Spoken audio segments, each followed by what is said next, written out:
clicked on this because you think you know the wizarding world. Hogwarts, 4 houses, a castle in Scotland. Simple. Except here's the question the books never really answer. If a witch is born in Uganda, or Brazil, or Japan, where does she go to school? Because it's not Scotland, and it's definitely not Hogwarts. In 2016, J.K. Rowling finally settled it herself. There are 11 major wizarding schools on Earth, and Hogwarts is just one entry on that list.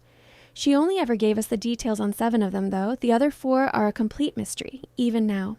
And once you see what's actually happening at the other 6, Hogwarts starts to look a lot less impressive. One of these schools has more students than Hogwarts. One doesn't use wands at all, and one of them will expel you automatically the moment your own uniform decides you've broken the rules. Let's go around the world and meet them. We'll start close to home, in France. Beauxbatons Academy of Magic sits in the Pyrenees Mountains, and it's one of the 3 largest wizarding schools in Europe, alongside Hogwarts and Durmstrang. Here's the part that surprises people. Beauxbatons actually has more students enrolled than Hogwarts does. It just never gets treated that way, because we only ever see it through Harry's eyes, as the visiting school that shows up for the Triwizard Tournament. Its headmistress, Olympe Maxime, is half giantess, and its coat of arms is 2 crossed wands, each firing 3 stars. When its delegation arrives at Hogwarts, they don't take a train. They arrive by flying carriage pulled by giant winged horses called abraxans, each one the size of an elephant. So the biggest wizarding school was never Hogwarts to begin with. It was the one we only saw for a single book. Now go further north to wherever Durmstrang actually is, because nobody knows for certain. Its exact location is a closely guarded secret, somewhere in the far north of Europe, cold enough that Victor Crumb once said the fires there are lit only for magical purposes, never for warmth. Durmstrang has existed since at least 1294, founded by a witch named Nerida Volchanova, whose death was recorded as mysterious and never explained. The headmaster who came after her built the school's entire reputation around dueling and the dark arts, and that reputation stuck for good. It produced Gellert Grindelwald, expelled for experiments so dangerous he nearly killed fellow students. Decades later, it was run by Igor Karkaroff, a reformed Death Eater who fled the school the moment he learned Voldemort had returned. And when Durmstrang travels, it doesn't fly. It arrives by ship, a full-sized vessel that rises up out of a lake like it was never underwater at all. 2 schools in, and Hogwarts hasn't been the biggest or the darkest. Cross the Atlantic, and the story gets stranger.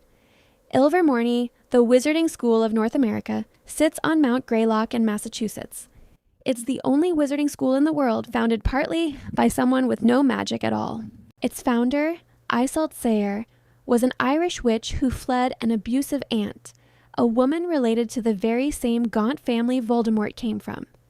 She escaped to America with her non-magical husband James Stewart and built the school from nothing. Then she did something nobody else in wizarding history had done.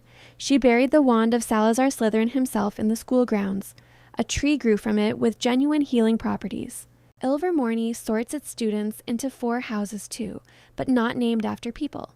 Horned Serpent, Wampus, Thunderbird, and Pukwudgie, each one a magical creature tied to the founder's own story. The sorting ceremony uses a carved wooden knot that reacts to the student standing in front of it. Head south instead, deep into the Amazon rainforest, and you'll find Castelobruxo.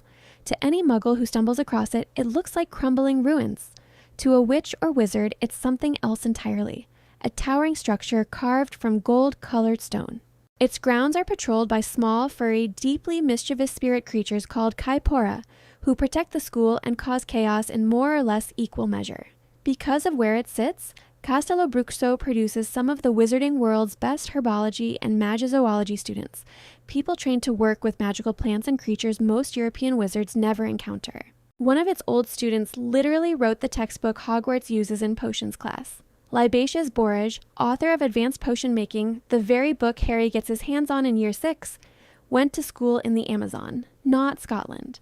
Now go to the opposite side of the planet, to a volcanic island off the coast of Japan. Mahoutokoro is the smallest of all 11 schools and also the oldest one on record.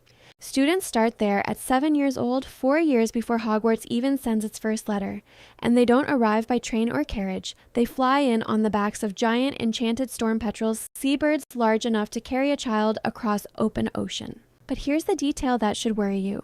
Mahoutokoro's uniforms are enchanted to reflect the student wearing them. As you improve, the robes change color to show it, but misuse magic, break the rules badly enough, and the robes turn white on their own, and that's it. You're expelled. No hearing required. Your own clothes decide your fate. Which brings us to the biggest one of all.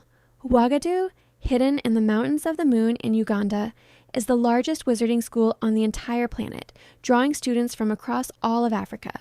And it doesn't use wands. At all. European wizarding culture invented wands, but Uagadou trains its students to cast magic through hand gestures alone. No core, no wood, nothing between the witch or wizard and the spell. Its specialty is self-transfiguration, and by graduation, a huge number of Uagadou students have already become full animagi, able to transform into an animal at will. At Hogwarts, that's considered one of the hardest, rarest skills an adult wizard can learn. At Uagadou, it's something most students walk away with before they've even finished school. So here's where we land. The biggest school isn't Hogwarts, it's Uagadou. The most advanced magic isn't taught in Scotland, it's taught with bare hands in Uganda. And the school that quietly outnumbers Hogwarts in enrollment is the one we only ever saw as a visiting delegation. Here's the part that never gets talked about though. Rowling has always said there are 11 major schools. We've just been through 7 of them. The other 4 have never been named, never been located, never been given a single confirmed detail. Not in the books, not on Pottermore, not anywhere in over 25 years. Somewhere out there, in Rowling's own version of this world, 4 more schools of magic exist, and we genuinely don't know what happens inside a single one of them. Where would you put them? Eastern Europe, India, the Middle East, somewhere in Oceania nobody's ever even mentioned? So the next time someone says Hogwarts is the greatest school of magic in the world, you'll know that's not really true. It's not the biggest, it's not the most powerful, it's not even the one with the strangest entrance. It's just the one story we actually got to live inside for 7 books, while somewhere else on the same map, a kid in Uganda is learning to turn into a hawk with nothing but his own 2 hands, and a kid in Japan is being judged in real time by the robes on his back. That's the wizarding world Rowling actually built. Hogwarts was never the whole story. It was just the one door we happened to walk through first. And if this is the kind of deep dive you're here for, subscribe because we're going a lot deeper into this universe.